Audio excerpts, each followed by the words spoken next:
Assalamualaikum warahmatullahi wabarakatuh. Kita akan melanjutkan perkuliahan British Culture. Di pertemuan ini kita akan melihat atau berkenalan dengan 4 hal sebetulnya. Yang pertama soal mata uang, kemudian tradisi, soal kuliner, dan soal transportasi.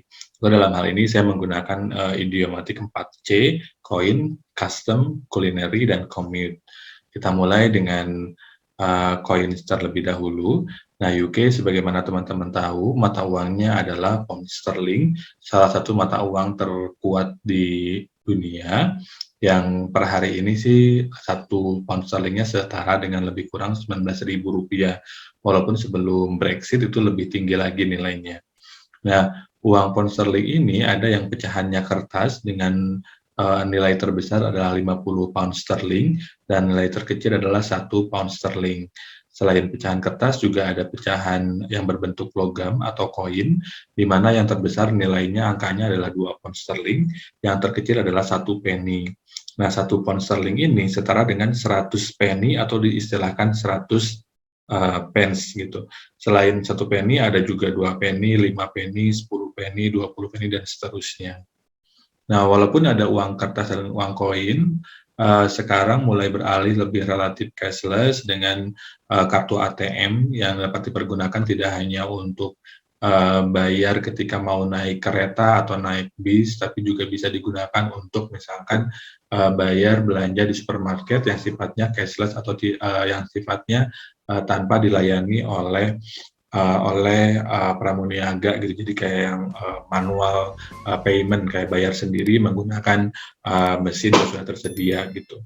Nah, menariknya adalah mesin ATM-nya dapat ditemukan relatif di tempat-tempat yang terbuka, berbeda dengan konteks di Indonesia yang biasanya mesin ATM itu ada di sebuah ruangan tersendiri begitu. Tapi ini bukan berarti bahwa ketika kita ngambil uang kita bisa tidak berhati-hati dengan PIN kita, tapi justru ini menunjukkan di satu sisi bahwa relatif kondisinya lebih aman, tapi di sisi lain juga kita tidak boleh lengah, tetap harus berhati-hati.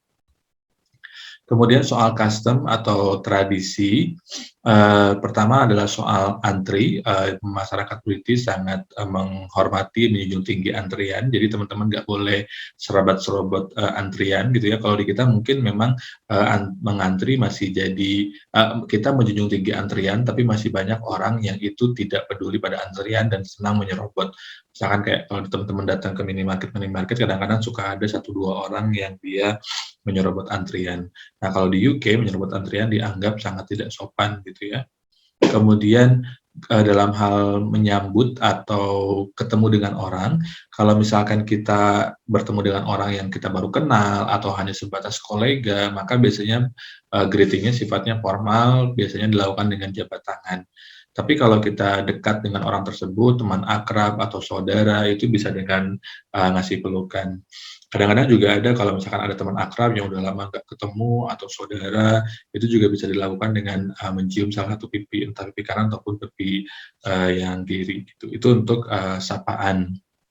Kemudian orang British juga biasanya mereka sangat senang sekali bilang sorry atau pardon me atau apologize gitu ya, minta maaf untuk nyaris semua hal gitu, bahkan jika mereka tidak melakukan kesalahan apapun gitu. Misalkan mereka minta maaf soal cuaca yang buruk, minta maaf karena orang lain tidak membukakan pintu misalkan, dan seterusnya.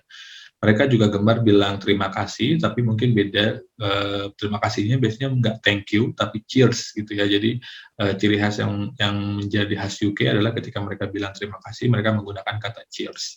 Jadi kalau teman-teman ingin relatif lebih dekat dengan British, ketika mau bilang terima kasih nggak usah pakai thank you, tapi pakai cheers.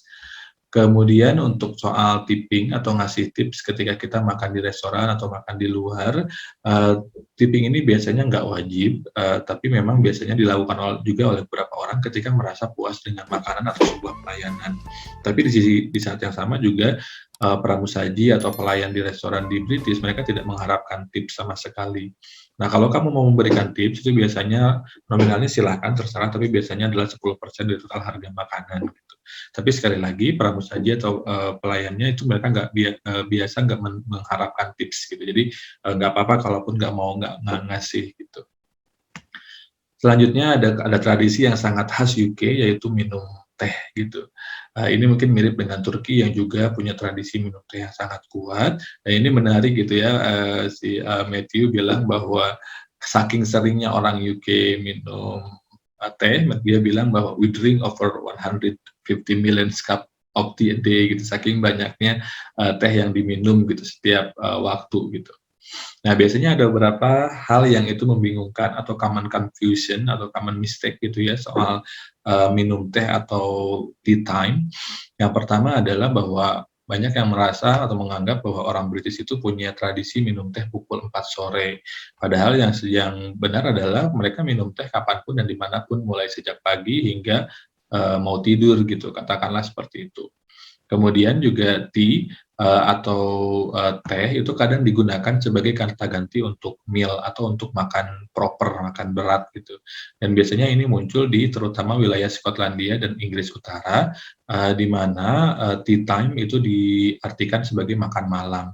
Jadi kalau di London dan Inggris-Inggris yang sebagian selatan itu tea time, makan malam itu adalah dinner, kalau di Inggris Utara ke atas lagi ke Skotlandia itu tea time sama dengan makan malam. Nah, biasanya ketika mereka minum teh, kapanpun itu, biasanya dinikmati berserta scone atau sandwich scone, itu kayak semacam kayak kue gitu ya, yang itu khas sekali di sana, kayak gitu. Oke. Nah, ada beberapa hal yang perlu dilakukan dan beberapa hal yang tidak boleh dilakukan. Di antara yang perlu dilakukan adalah kalau teman-teman nanti masuk ke ruangan, itu coat-nya dibuka, kalau pakai topi, topinya juga dibuka. Ini adalah bagian dari proses adaptasi karena cuaca di UK relatif, terus-menerus dingin, jadi otomatis kalau keluar pakai coat. Nah, kalau ketika masuk ruangan, coat-nya biasanya dibuka. Kadang-kadang ada juga orang yang dia pakai coat yang selutut, tapi juga di dalamnya pakai jas gitu. Ada juga yang seperti itu. Kemudian kalau batuk atau bersin, tutup mulutnya dengan tangan, ini juga mirip di tradisi kita. Terus mereka senang sekali kalau melakukan sesuatu bilang please, excuse me, dan seterusnya. Terus kalau nyetir itu mereka di sebelah kiri, beda dengan kita yang di sebelah kanan, karena setir mereka itu ada di sebelah kiri gitu.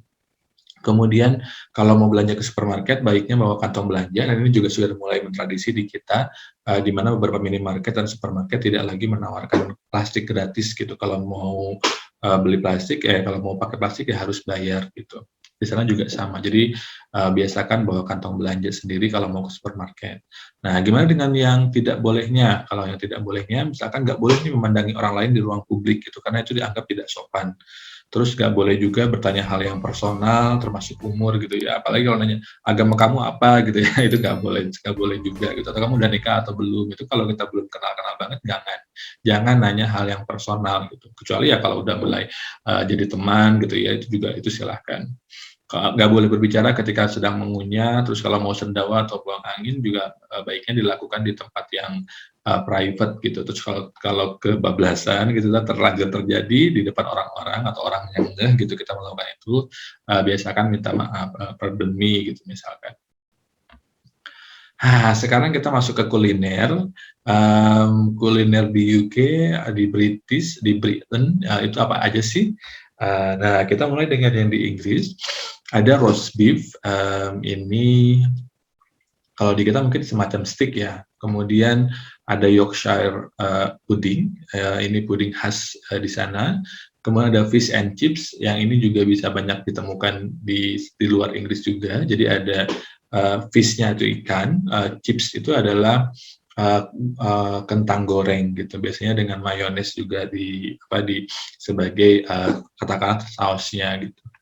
Kemudian ada chicken tikka masala. Ini menarik karena chicken tikka masala sebetulnya adalah makanan khas India yang kemudian juga dibawa serta ketika orang-orang India ini mulai bermigrasi ke Inggris pasca Perang Dunia Kedua. Nah, kemudian chicken tikka masala karena juga banyak digemari oleh orang British asli menjadi makanan nasional. Selain chicken tikka masala juga ada nasi biryani misalkan dan seterusnya. Kemudian ada juga yang dinamakan banger and mash, ini kayak sosis gitu, terus ada kacang hijaunya, dan ya ini biasanya bentukannya seperti ini. Kemudian di Scotland ada satu makanan yang sangat tradisional yang khas, itu namanya haggis. Ini dari jeroan kambing gitu ya, diolah relatif bentuknya jadi seperti sosis tapi raksasa juga besar, nanti kemudian bisa dipotong-potong. Kemudian kalau di North Island ada ini kayak semacam apa ya, kalau di kita kayak sayur gitu yang isinya ada kentangnya, terus ada sejenis daging kambing di sana, kemudian ada juga sayur-sayuran lainnya. Kemudian di Wales itu ada cawl yang dia juga sebetulnya dari segi bahannya mirip dengan Irish stew, ada dibuat dari daging, bisa bacon, bisa kambing atau sapi dan seterusnya. Itu soal makanan. Nah, gimana kalau kita mau nyari makanan halal di UK? Nah, ini di sana sebetulnya sudah ada otoritas halal yang mengatur produk-produk atau makanan halal di sana untuk konsumen muslim terutama, yaitu Halal Food Authority dan Halal Monitoring Committee. Kemudian biasanya ada beberapa juga supermarket yang dia juga menawarkan makanan halal seperti Sainsbury, Morrison, Tesco, Aldi, Marks and Spencer, Co-op, dan Waitrose. Itu teman-teman tinggal lihat apakah ada logo halalnya ataukah tidak gitu untuk cari makanan yang halal. Kemudian restoran-restoran yang menawarkan makanan halal juga banyak. Misalnya biasanya restoran-restoran yang dikelola oleh Muslim India atau Turki itu menyajikan makanan yang halal, tapi juga ada restoran global yang dia menyediakan versi halal dari restorannya. Jadi ada beberapa cabang restorannya yang dia spesifik produknya halal seperti Nando's, Subway, KFC juga ada. Jadi sebetulnya relatif mudah untuk menemukan makanan halal di UK karena masyarakat muslim yang populasinya lumayan bertambah besar sehingga itu menjadi kebutuhan di pasar. Jadi jangan usah takut kalau misalkan mau ke UK dan bingung nyari makanan halal. Cuman mungkin di beberapa tempat ada yang makanan halal itu relatif murah sama dengan yang makanan non halal. Ada beberapa tempat yang makanan halal itu lebih mahal karena memang pangsa pasarnya kecil, sehingga kemudian penawarannya jadi rendah sehingga harganya jadi tinggi. Contohnya di Aberdeen itu harga makanan halal seingat saya itu kemarin per 2016-2017 itu relatif lebih mahal ketimbang makanan halal di London. Nah, bagaimana dengan soal transportasi atau bagaimana si masyarakat Inggris atau British ini melakukan commute gitu ya, pergi kerja, pulang kerja, pergi ke kampus dan seterusnya. Ini sistem transportasi mereka sangat rapi dan ada beberapa jenis yang bisa dilakukan transportasi publiknya. Yang pertama ada bis yang kalau di London itu terkenal double decker yang jadi ciri khas dan jadi ikon kota juga, jadi trademark, jadi salah satu tawaran orang untuk wisata ke sana. Dan di kota-kota lain juga ada, tapi biasanya tidak selalu sifatnya double decker atau bis 2 tingkat gitu ya, ada bis yang 1 tingkat, warnanya juga beda-beda. Ini kalau saya menerjemahkannya sebagai bis dalam kota. Ada juga bis luar kota, biasanya coach disebutnya. Kalau di UK salah satu stasiun terbesarnya adalah Victoria Coach Station, lebih kurang kalau jalan kaki sekitar 7 sampai 10 menit dari Victoria Station di pusat London. Nah, dari situ bisa teman-teman naik coach untuk pergi ke kota lain, baik di dalam UK maupun ke Eropa sana. Biasanya nanti megabusnya dengan Flix biasanya bekerja sama gitu. Kemudian selain bus, ada juga kereta api yang dalam internal London itu yang terkenal adalah London Underground. Ini rutenya banyak, modanya juga banyak sekali, kompleks sekali jalurnya, tapi saking kompleksnya jadi sangat lengkap dan sebetulnya akan jadi mudah karena nanti ada aplikasi juga Citymapper yang bisa teman-teman gunakan kalau mau naik kereta sehingga nggak nyasar gitu, nanti harus naik dari stasiun mana yang terdekat, nanti turun dan ganti moda ataukah tidak, dan seterusnya. Nah, kalau yang antar kota, nanti ada juga kereta api atau train, biasanya disebutnya, yang itu menghubungkan berbagai kota di UK. Biasanya train ini harganya bisa jadi malah lebih mahal ketimbang tiket pesawat gitu. Tapi lebih nyaman dibandingkan dengan bus dan lebih cepat. Misalkan kalau London ke Oxford, kalau naik tren itu 1 jam, kalau naik bus itu bisa 2 jaman lebih kurang.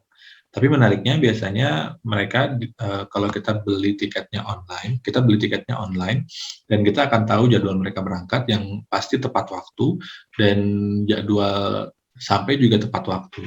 Kalau di kita mungkin yang tepat waktu saat ini baru pesawat dan kereta api, tapi kalau di sana bis juga relatif tepat waktu. Kemudian ada tram. Tram ini nggak semua kota ada tramnya. Yang saya tahu yang menggunakan tram itu ada di Manchester dan Birmingham. Itu mereka menggunakan tram untuk transportasi di dalam kota selain bis. Kemudian ada cab atau taksi. Taksi di UK disebut cab. Biasanya yang tradisional berwarna hitam, walaupun mungkin juga ada yang berwarna lain selain warna hitam. Nah, ada juga yang menarik adalah sepeda, walaupun kebudayaan naik sepeda itu tidak sekuat di Belanda, tapi orang-orang UK juga sebagian menggunakan sepeda, baik yang beli sendiri maupun ada sepeda yang disewakan, yang itu provider penyewanya adalah salah satu bank di UK juga, Santander namanya. Jadi teman-teman bisa menggunakan koin, masukin koinnya ke tempat parkir sepeda, kemudian pakai sepeda itu, nanti begitu selesai dimasukin lagi ke tempat parkir yang sudah tersedia di berbagai titik di kota gitu. Nah, karena secara umum transportasi publiknya bagus, ada banyak pilihan, maka otomatis jadi menumbuhkan tradisi jalan kaki. Misalkan kalau saya mau ke kampus, nanti dari rumah saya jalan kaki ke stasiun, kemudian naik kereta atau underground, nanti dari stasiun terdekat saya jalan kaki ke kampus lagi. Saking kemudian mudahnya. Beda mungkin dengan di Indonesia yang kita terbiasa naik motor atau ada ojek atau ada Gojek gitu ya, ojek online kalau sekarang. Kalau di sana relatif tidak ada ojek seingat saya, sehingga kalau mau ke suatu tempat naik transportasi umum ya nanti kita akan turun di halte atau stasiun terdekat kemudian lanjut dengan jalan kaki. Nah, karena kebiasaan jalan kaki maka biasanya kecepatan jalan kaki orang-orang sana itu relatif sangat cepat dibanding dengan kecepatan orang-orang di kita yang tidak terbiasa memiliki kebudayaan jalan kaki. Oke, itu saja untuk pertemuan kali ini. Terima kasih. Assalamualaikum warahmatullahi wabarakatuh.